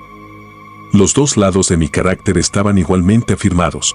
Cuando me abandonaba sin freno a mis placeres vergonzosos, era exactamente el mismo que cuando, a la luz del día, trabajaba por el progreso de la ciencia y el bien del prójimo. Pero sucedió que mis investigaciones científicas, decididamente orientadas hacia lo místico y lo trascendental, confluyeron en las reflexiones que he dicho, derramando una viva luz sobre esta conciencia de guerra perenne de mí conmigo mismo. Tanto en el plano científico como en el moral, fui por lo tanto gradualmente acercándome a esa verdad, cuyo parcial descubrimiento me ha conducido más tarde a un naufragio tan tremendo: el hombre no es verazmente uno, sino verazmente dos. Y digo dos, porque mis conocimientos no han ido más allá. Otros seguirán, otros llevarán adelante estas investigaciones, y no hay que excluir que el hombre, en último análisis, pueda revelarse una mera asociación de sujetos distintos, incongruentes e independientes. Yo, por mi parte, por la naturaleza de mi vida, he avanzado infaliblemente en una única dirección. Ha sido por el lado moral, y sobre mi propia persona, donde he aprendido a reconocer la fundamental y originaria dualidad del hombre. Considerando las dos naturalezas que se disputaban el campo de mi conciencia, entendí que se podía decir, con igual verdad, ser una como ser otra, era porque se trataba de dos naturalezas distintas, y muy pronto, mucho antes que mis investigaciones científicas me hicieran lejanamente barruntar la posibilidad de un milagro así. Aprendí a cobijar con placer, como en un bonito sueño con los ojos abiertos, el pensamiento de una separación de los dos elementos. Si estos, me decía, pudiesen encarnarse en dos identidades separadas, la vida se haría mucho más soportable. El injusto se iría por su camino, libre de las aspiraciones y de los remordimientos de su más austero gemelo, y el justo podría continuar seguro y voluntarioso por el recto camino en el que se complace, sin tenerse que cargar de vergüenzas y remordimientos por culpa de su malvado socio. Es una maldición para la humanidad, pensaba, que estas dos incongruentes mitades se encuentren ligadas así, que estos dos gemelos enemigos tengan que seguir luchando en el fondo de una sola y angustiosa conciencia. Pero ¿cómo hacer para separarlos? Estaba siempre en este punto cuando, como he dicho, mis investigaciones de laboratorio empezaron a echar una luz inesperada sobre la cuestión. Empecé a percibir, mucho más a fondo de lo que nunca se hubiese reconocido, la trémula inmaterialidad, la vaporosa inconsistencia del cuerpo, tan sólido en apariencia, del que estamos revestidos. Descubrí que algunos agentes químicos tenían el poder de sacudir y soltar esa vestidura de carne, como el viento hace volar las cortinas de una tienda. Tengo dos buenas razones para no entrar demasiado en particulares en esta parte científica de mi confesión. La primera es que nuestro destino y el fardel de nuestra vida, como he aprendido a mi costa, están atados siempre a la espalda. Si intentamos liberarnos, nos los encontramos delante de una forma nueva y todavía más insoportable. La segunda razón es que mi descubrimiento, como por desgracia resultará evidente por este escrito, ha quedado incompleto. Me limitaré a decir, por tanto, que no solo reconocí en mi cuerpo, en mi naturaleza física, la mera emanación o efluvio de algunas facultades de mi espíritu, sino que elaboré una sustancia capaz de debilitar esa facultad y suscitar una segunda forma corpórea, no menos connatural en mí en cuanto a expresión de otros poderes, aunque más viles. De mi misma alma. Dudé bastante antes de pasar de la teoría a la práctica. Sabía bien que arriesgaba la vida, porque estaba clara la peligrosidad de una sustancia tan potente que penetrase y removiese desde los cimientos la misma fortaleza de la identidad personal. Habría bastado el mínimo error de dosificación, la mínima contraindicación, para borrar completamente ese inmaterial tabernáculo que intentaba cambiar. Pero la tentación de aplicar un descubrimiento tan singular y profundo era tan grande que al final vencí todo miedo. Había preparado mi tintura desde hacía ya bastante, adquirí entonces en una casa farmacéutica una cantidad importante de una determinada sal, que, según mostraban mis experimentos, era el último ingrediente necesario, y aquella noche maldita preparé la poción. Miré el líquido que bullía y humeaba en el vaso, esperé que terminara la efervescencia, luego me armé de valor y bebí. Inmediatamente después me entraron espasmos atroces, un sentido de quebrantamiento de huesos, una náusea mortal y un horror y una revulsión del espíritu tal, que no se podría imaginar uno mayor ni en la hora del nacimiento o de la muerte. Pero pronto cesaron estas torturas y recobrando los sentidos me encontré como salido de una enfermedad grave. Había algo extraño en mis sensaciones, algo indescriptiblemente nuevo y por esto mismo indescriptiblemente agradable. Me sentí más joven, más ágil, más feliz físicamente, mientras en el ánimo tenía conciencia de otras transformaciones, una terca temeridad, una rápida y tumultuosa corriente de imágenes sensuales, un quitar el freno de la obligación, una desconocida pero no inocente libertad interior. E inmediatamente, desde el primer respiro de esa nueva vida, me supe llevado al mal con ímpetu decuplicado y completamente esclavo de mi pecado de origen. Pero este mismo conocimiento, en ese momento, me exaltó y deleitó como un vino. Alargué los brazos, exultando con la frescura de estas sensaciones, y me di cuenta de repente de ser diminuto de estatura. No había entonces un espejo en aquella habitación, este que está ahora frente a mí mientras escribo lo puse ahí después para controlar mis transformaciones. La noche estaba muy avanzada, por oscuro que estuviese, la mañana estaba cerca de concebir el día, y el servicio estaba cerrado y pertrechado en las horas más rigurosas del sueño. Decidí, por tanto, exaltado como estaba por la esperanza y por el triunfo, aventurarme con esta nueva forma hasta mi dormitorio. Atravesé el patio suscitando, quizás pensé así, la maravilla de las constelaciones, a cuya insomne vigilancia se descubría el primer ser de mi especie. Me escurrí por los pasillos, extraño en mi propia casa. Y al llegar a mi dormitorio contemplé por primera vez la imagen de Edward Hall. Pero aquí, para intentar una explicación de los hechos puedo confiar solo en la teoría. El lado malo de mi naturaleza, al que había transferido el poder de plasmarme, era menos robusto y desarrollado que mi lado bueno, que poco antes había destronado. Mi vida, después de todo, se había desarrollado en 9 de sus 10 partes bajo la influencia del segundo, y el primero había tenido raras ocasiones para ejercitarse y madurar. Así explico que Edward Hall fuese más pequeño, más ágil y más joven que Henry Jago. Así como el bien transpiraba por los trazos de uno, el mal estaba escrito con letras muy claras en la cara del otro. El mal, además, que constituye la parte letal del hombre, por lo que debo creer aún, había impreso en ese cuerpo su marca de deformidad y corrupción. Sin embargo, cuando vi esa imagen espeluznante en el espejo, experimenté un sentido de alegría, de alivio, no de repugnancia. También aquel era yo. Me parecí natural y humano. A mis ojos, incluso, esa encarnación de mi espíritu pareció más viva, más individual y desprendida del imperfecto y ambiguo semblante que hasta ese día había llamado mío. Y en esto no puedo decir que me equivocara.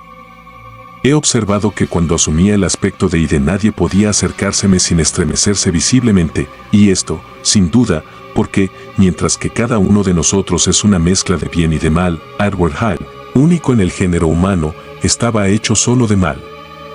No me detuve nada más que un momento ante el espejo. El segundo y concluyente experimento todavía lo tenía que intentar.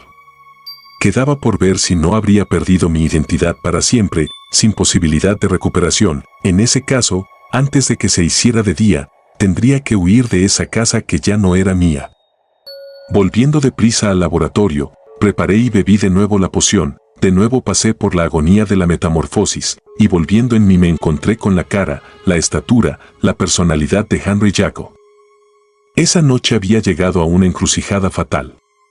Si me hubiera acercado a mi descubrimiento con un espíritu más noble, si hubiera arriesgado el experimento bajo el dominio de aspiraciones generosas o pías, todo habría ido de forma muy distinta. De esas agonías de muerte y resurrección habría podido renacer ángel en lugar de demonio.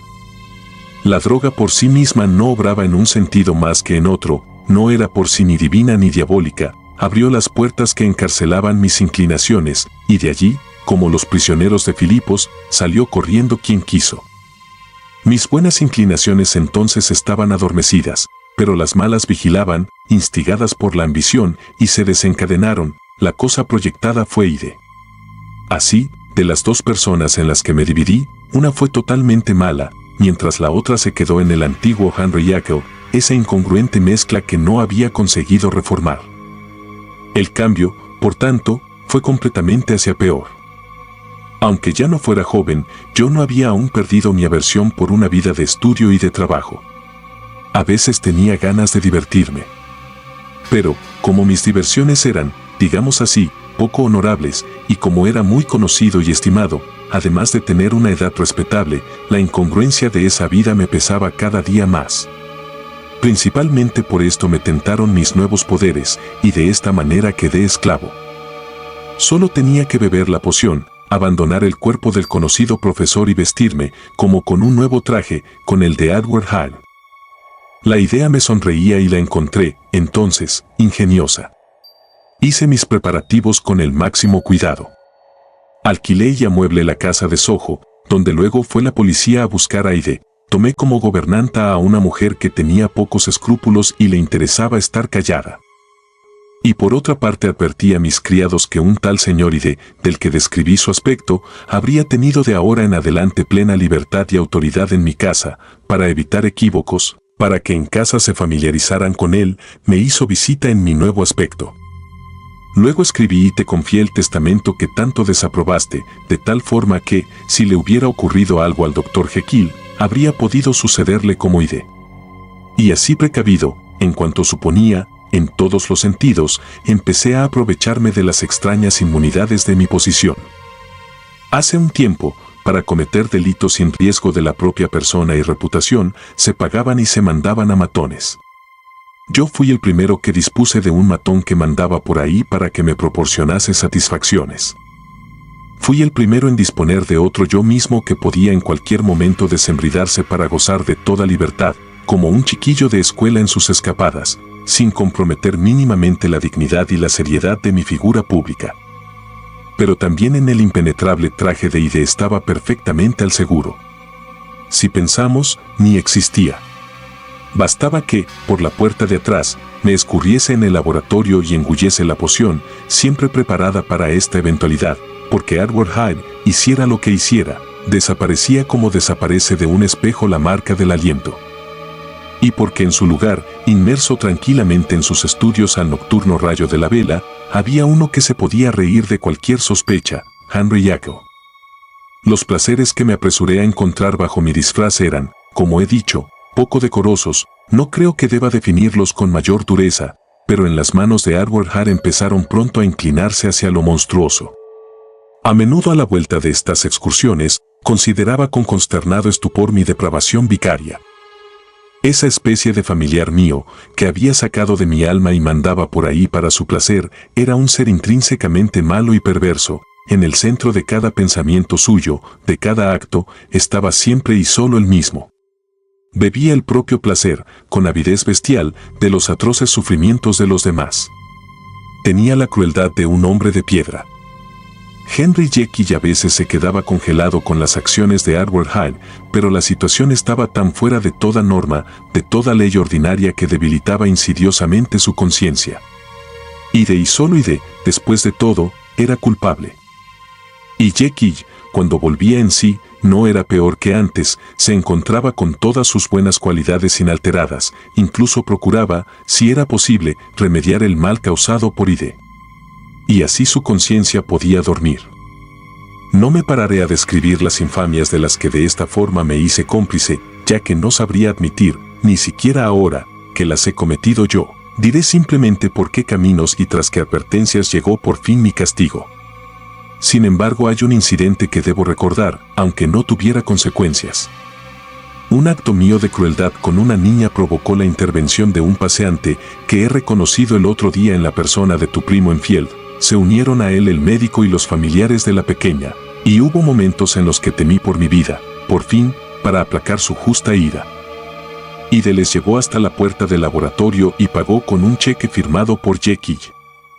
Para evitar cualquier contratiempo, entonces abrí una cuenta a nombre de Edward Hyde en otro banco, y cuando, cambiando la inclinación de mi caligrafía, hube provisto a Ide también de una firma, me creía cubierto de cualquier imprevisto del destino. 2 meses antes del asesinato de Sir Danvers había estado fuera por una de mis aventuras y había vuelto a casa muy tarde. Al día siguiente me desperté en la cama con un sentido de curiosa extrañeza. Pero en vano miré alrededor, en vano examiné el mobiliario elegante y las proporciones de mi habitación con sus altas ventanas a la plaza, en vano reconocí las cortinas y la caoba de mi cama de columnas. Algo seguía haciéndome pensar que no fuese yo, que no me hubiese despertado en el lugar donde parecía que me encontraba, sino en la habitacioncilla de sojo en la que por regla general dormía cuando estaba en el pellejo de Ide. Esa especie de ilusión era tan extraña que, aunque me sonriera y recayese a ratos en el duermevela de la mañana, me puse a estudiarla en mi habitual interés por todo fenómeno psicológico. Lo estaba todavía analizando, cuando por casualidad, en un intervalo más lúcido en mi despertar, la mirada cayó en una de las manos. Ahora, las manos de Henry Jekyll, recuerdo que tú hiciste esa observación una vez, eran típicas manos de médico, grandes, blancas y bien hechas. Pero la mano que vi en el embozo de la sábana, a la luz amarillenta de la mañana londinense, era nudosa y descarnada, de una palidez grisácea, muy recubierta de pelos oscuros, era la mano de Edward Hyde. Me quedé mirándola al menos medio minuto, estupefacto por la sorpresa, antes de que el terror me explotase en el pecho con el estruendo de un golpe de platillos en una orquesta. Me levanté de la cama, corrí al espejo, la evidencia me heló, sí, me había dormido Jekyll y me había despertado Ide. ¿Cómo había podido ser posible?, me pregunté. E inmediatamente después, con un nuevo sobresalto de terror, ¿cómo remediarlo? Ya se había hecho de día. Los criados se habían levantado y lo que necesitaba para la poción estaba en la habitación encima del laboratorio. Esto significaba un largo viaje por 2 rampas de escaleras, los pasillos detrás de la cocina, el patio abierto y la sala anatómica. Podría haberme tapado la cara, pero ¿para qué serviría si no podía esconder mi estatura? Luego me acordé con tremendo alivio que los criados se habían acostumbrado a ese ir-venir de mi otro yo. Me vestí, como mejor pude con esa ropa muy ancha, atravesé la casa con el susto de Bradshaw, que se echó para atrás al ver al señor Hyde a esas horas y tan extrañamente vestido, y 10 minutos más tarde el doctor Jekyll, reconquistada su propia apariencia, se sentaba con la frente fruncida fingiendo desayunar. No se puede decir efectivamente que tuviese apetito. Ese incidente inexplicable, ese vuelco de mis anteriores experiencias me parecía una profecía de desgracia, como las letras que trazó en la pared el dedo babilónico. Empecé entonces a reflexionar, con más seriedad de la que había puesto hasta ahora, sobre las dificultades y los peligros de mi doble existencia. Esa otra parte de mí, que tenía el poder de proyectar, había tenido tiempo de ejercitarse y afirmarse cada vez más. Me había parecido, últimamente, que Hyde hubiera crecido, y en mis mismas venas, cuando tenía esa forma, había sentido que fluía la sangre más abundantemente. Percibí el peligro que me amenazaba. Si seguían así las cosas, el equilibrio de mi naturaleza habría terminado por trastocarse, no habría tenido ya el poder de cambiar y me habría quedado prisionero para siempre en la piel de Hyde. Mi preparado no se había demostrado siempre con la misma eficacia. Una vez, todavía al principio, no había tenido casi efecto, otras veces había sido obligado a doblar la dosis y hasta en un caso a triplicarla, con un riesgo muy grave de la vida. Pero después de ese incidente me di cuenta de que la situación había cambiado. Si al principio la dificultad consistía en desembarazarme del cuerpo de Jekyll desde hace algún tiempo gradual, pero decididamente el problema era al revés. O sea, todo indicaba que yo iba perdiendo poco a poco el control de la parte originaria y mejor de mí mismo, y poco a poco identificándome con la secundaria y peor. Entonces sentí que tenía que escoger entre mis dos naturalezas. Estas tenían en común la memoria pero compartían en distinta medida el resto de las facultades. Jekyll, de naturaleza compuesta, participaba a veces con las más vivas aprensiones y a veces con ávido deseo en los placeres y aventuras de Hyde, pero Hyde no se preocupaba lo más mínimo de Jekyll, al máximo lo recordaba como el bandido de la sierra recuerda la cueva en la que encuentra refugio cuando lo persiguen. Jekyll era más interesado que un padre y de más indiferente que un hijo. Elegir la suerte de Jekyll era sacrificar esos apetitos con los que hace un tiempo era indulgente y que ahora satisfacía libremente. Elegir la de Hyde significaba renunciar a miles de intereses y aspiraciones, convertirse de repente y para siempre en un desecho. Despreciado y sin amigos. Parecía que se iba a imponer la primera elección, pero hay que colocar algo más en la balanza. Mientras Jekyll hubiese sufrido con agudeza los escozores de la abstinencia, Hyde ni siquiera se habría dado cuenta de lo que había perdido. Aunque las circunstancias fuesen singulares, los términos del dilema eran, sin embargo, banales y tan antiguos como el hombre, todo pecador tembloroso, en la hora de la tentación, se encuentra frente a las mismas adulaciones y a los mismos miedos, y luego estos tiran los dados por él. Por otra parte, lo que me sucedió, como casi siempre sucede, fue que escogí el mejor camino, pero sin tener luego la fuerza de quedarme en él.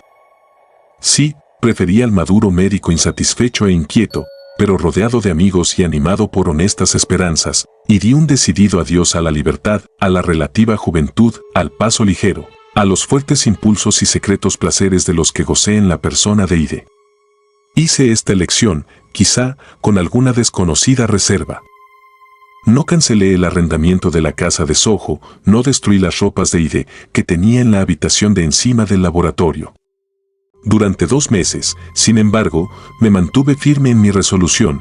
Durante 2 meses llevé la vida más austera que jamás hubiera llevado, y tuve como recompensa las satisfacciones de una conciencia tranquila.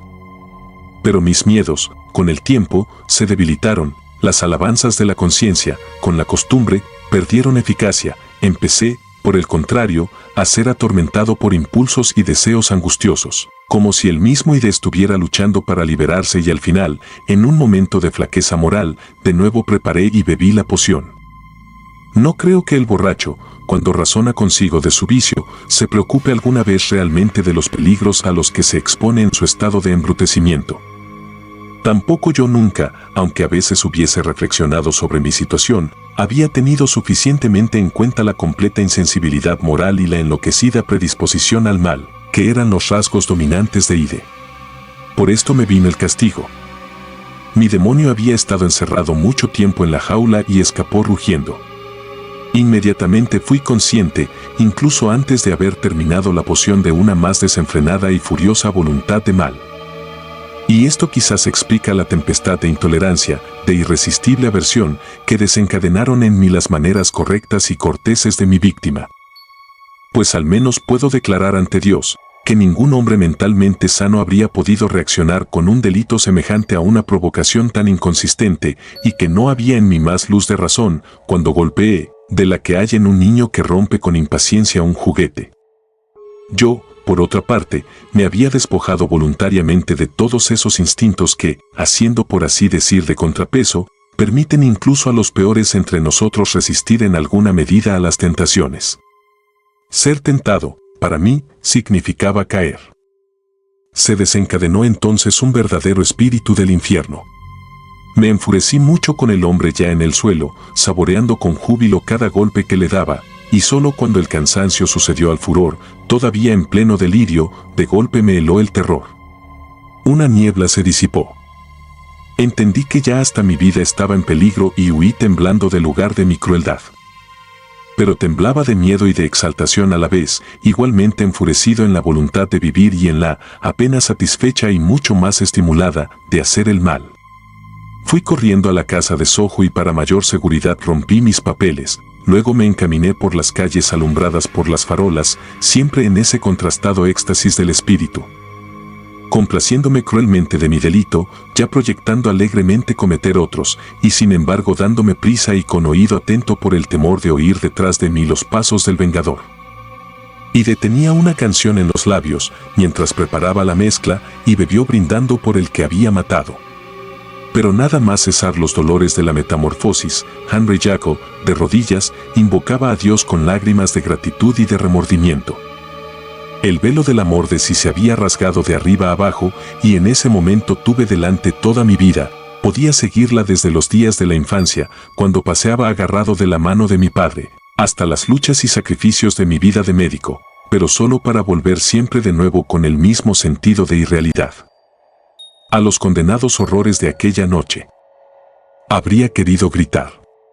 Intenté esconderme implorando y llorando por el tropel de sobrecogedoras imágenes y sonidos que la memoria me suscitaba en contra mía, pero, entre las pausas de mis invocaciones, la cara de mi iniquidad volvía a examinarme amenazadoramente.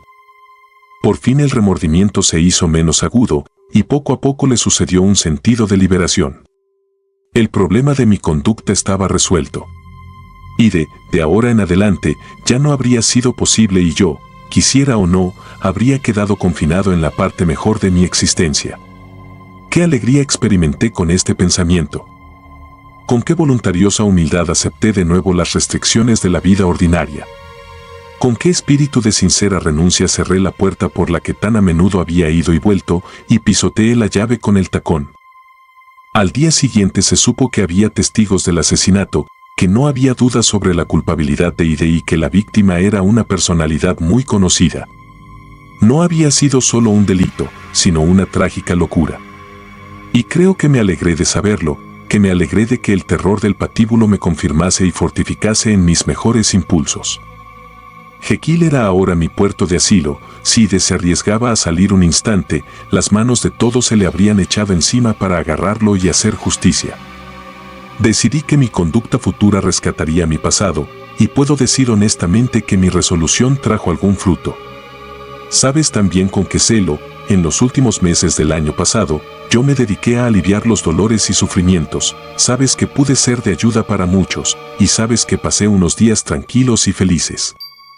No puedo decir, con honradez, que esa vida inocente y benéfica acabase aburriéndome, creo que cada día gozaba más. Pero no había conseguido liberarme de la maldita duplicidad de mi carácter.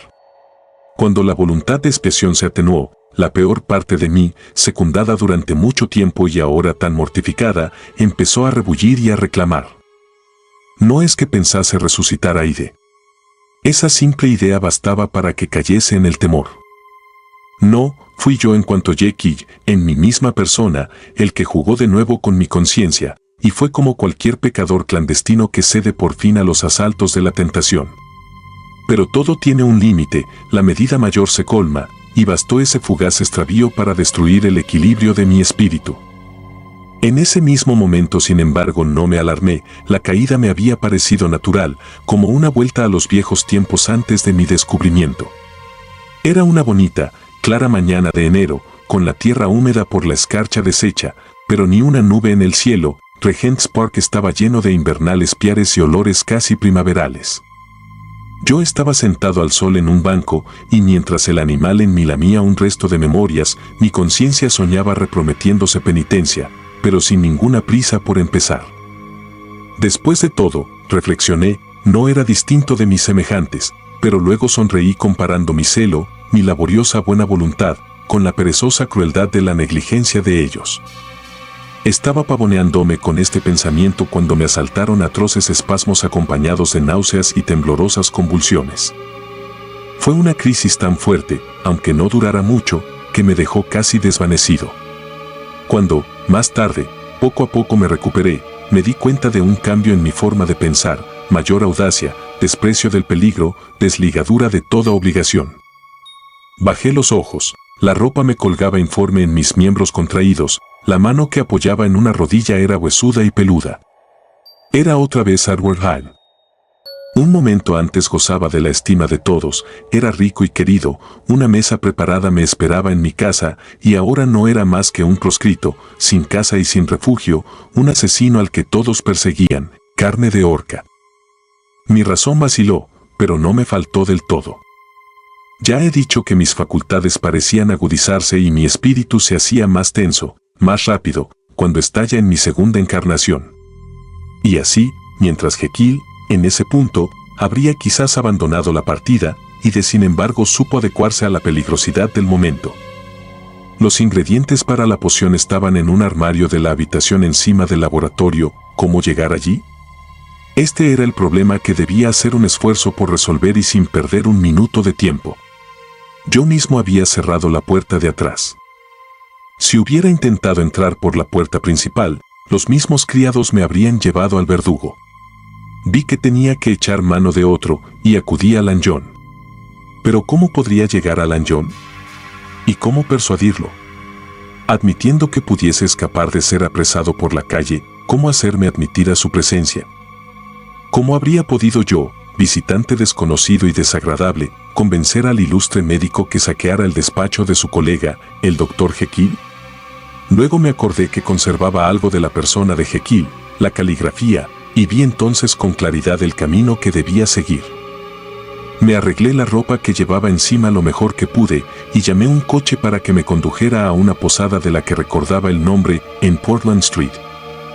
Llevaba una ropa tan ridícula, aunque trágico fuese el destino que cubría, que el cochero no pudo contener una sonrisa de desprecio. Yo rechiné los dientes en un arrebato de furia salvaje, y desapareció su sonrisa, felizmente para él, aunque más feliz para mí, ya que un instante después sin duda lo habría tirado del pescante.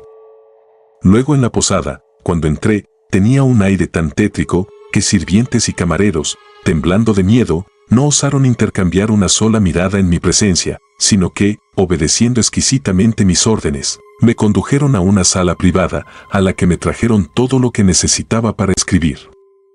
Y de en peligro de vida era una bestia que aún no había aprendido a conocer. Sacudido por una rabia tremenda, preso de una furia homicida, animado solo por deseos de violencia, supo sin embargo dominarse y obrar con astucia. Escribió 2 cartas de calculada gravedad, una a Lanjon, otra a Pole, y, para estar seguro de que las llevarían a correos, ordenó que se mandaran certificadas. Luego se quedó todo el día junto al fuego, mordiéndose las uñas, y cenó solo en la sala privada, servido por un camarero visiblemente amedrentado. Bien entrada la noche se fue y tomó un coche cerrado, que le llevó de arriba abajo por las calles de la ciudad. Luego, temiendo que el cochero empezase a sospechar de él, sigo diciendo él, porque en realidad no puedo decir yo, ese hijo del infierno no tenía nada de humano, ya estaba hecho solo de odio y de miedo, despidió el coche y se aventuró a pie, entre los paseantes nocturnos, objeto de la curiosidad por su grotesco vestir y siempre empujado. Como en una tempestad, por esas dos únicas bajas pasiones. Caminaba deprisa, mascullando entre sí, buscando las calles menos frecuentadas, contando los minutos que lo separaban de la medianoche. A un cierto punto se le acercó una mujer, creo que para venderle fósforos, y él la echó de un manotazo. Cuando, en casa de Lanyon, volví en mí, el horror de mi viejo amigo debió sin duda conmoverme, pero no sé hasta qué punto, esa fue solo una gota, probablemente, que me sumergió en el mar del horror mientras consideraba la situación. Lo que ahora me perturbaba no era ya el terror de la horca, sino el de reconvertirme en Ide. Escuché casi en sueños las palabras de condena de Lanyon y casi en sueños volví a casa y me metí en la cama. Me dormí enseguida, por lo postrado que estaba, y dormí con sueño largo e ininterrumpido, aunque poblado de pesadillas. Por la mañana me desperté bastante descansado. Estaba todavía agitado y débil y no había olvidado los tremendos peligros del día anterior. El pensamiento del bruto que dormía en mí seguía llenándome de horror, pero estaba en mi casa, disponía de los ingredientes para la poción. Y mi gratitud por el desaparecido peligro tenía casi los colores de la esperanza. Estaba atravesando sin prisa el patio, después de desayunar, y respiraba con placer el aire fresco cuando de nuevo se apoderaron de mí esas indescriptibles sensaciones que anunciaban la metamorfosis. Tuve apenas tiempo de refugiarme en mi habitación de encima del laboratorio, antes de encontrarme una vez más en la piel de Ide, inflamado por sus furores y helado por sus miedos. Esta vez se necesitó una doble dosis para hacerme volver en mí. Y por desgracia 6 horas después, mientras me sentaba tristemente a mirar el fuego, volvieron los espasmos y tuve que volver a tomar la poción. En breve, a partir de ese día, fue solo un esfuerzo atlético, y solo bajo el estímulo inmediato de la mezcla pude a intermitencias mantenerme en la persona de Jekyll. Los escalofríos premonitores podían asaltarme en cualquier hora del día y de la noche, pero sobre todo bastaba que me durmiese o que echara una simple cabeceada en mi butaca para que al despertar me encontrase Ide. Esta amenaza siempre inminente y el insomnio al que yo mismo me condenaba más allá de los límites humanamente soportables, me redujeron pronto, en mi persona, a una especie de animal devorado y vaciado por la fiebre, debilitado tanto en el cuerpo como en la mente y ocupado con un solo pensamiento, el horror de ese otro yo mismo.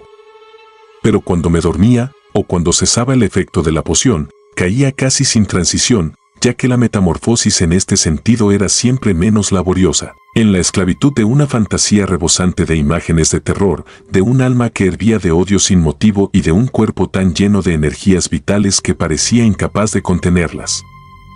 Parecía que, al disminuir las fuerzas de Jekyll, las de Ide aumentaran, pero el odio que las separaba era ya de la misma intensidad. Para Jekyll era una cuestión de instinto vital, ya conocía en toda su deformidad al ser con el que compañía algunos de los fenómenos de la conciencia y con el que habría compartido la muerte, pero, aparte del horror y de la tragedia de este lazo, Ide, con toda su energía vital, ya le parecía algo no solo infernal, sino inorgánico.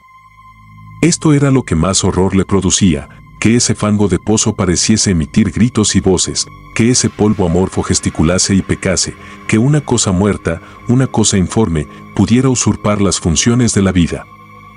Y más aún, que esa insurgente monstruosidad fuese más cercana que una mujer, más íntima que un ojo, anidada como estaba en él y enjaulada en su misma carne, donde la oía murmurar y luchar para nacer, y que en algún momento de debilidad, o en la confianza del sueño, ella pudiese prevalecer contra él y despojarlo de la vida.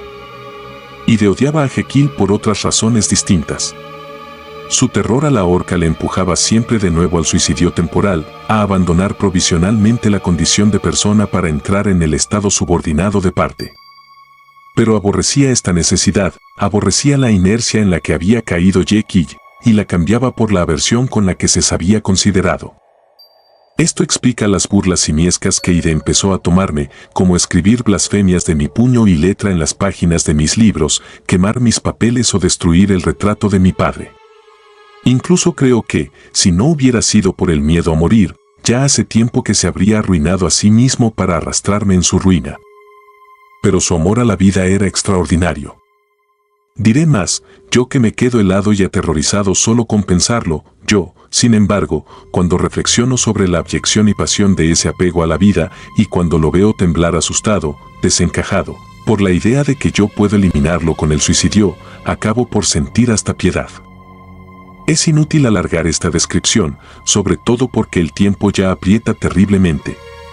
Bastaría decir que nadie jamás ha sufrido semejantes tormentos, si no hubiese que añadir que también a estos la costumbre ha dado no digo alivio, sino disminución debida a un incierto encallecimiento del alma, a una cierta aquiescencia de la desesperación.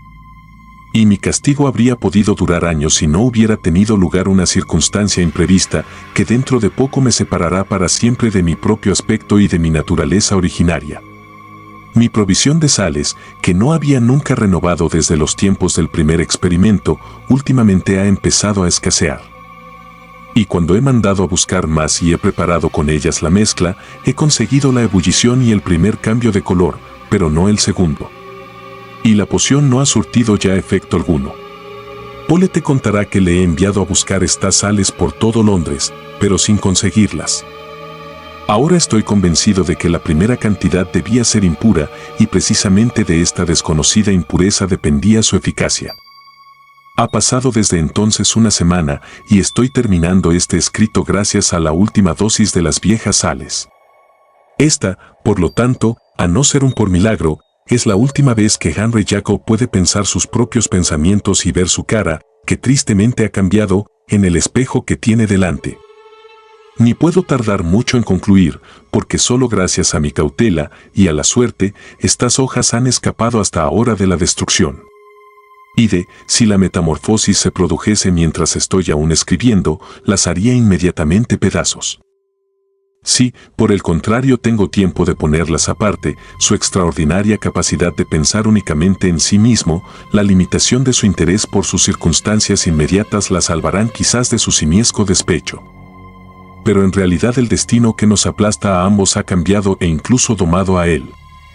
Quizás, dentro de media hora, cuando encarne de nuevo y para siempre a ese ser odiado, sé que me pondré a llorar y a temblar en mi sillón, o que volveré a pasear de arriba abajo por esta habitación, mi último refugio en esta tierra, escuchando cada ruido en un paroxismo de miedo, pegando desesperadamente el oído a cualquier sonido de amenaza. ¿Morirá Ide en el patíbulo? ¿Encontrará, en el último instante, el valor de liberarse? Dios lo sabe, a mí no me importa. Esta es la hora de mi verdadera muerte. Lo que venga después pertenece a otro. Y así, posando la pluma, cerrando esta confesión mía, pongo fin a la vida del infeliz Henry Jacob.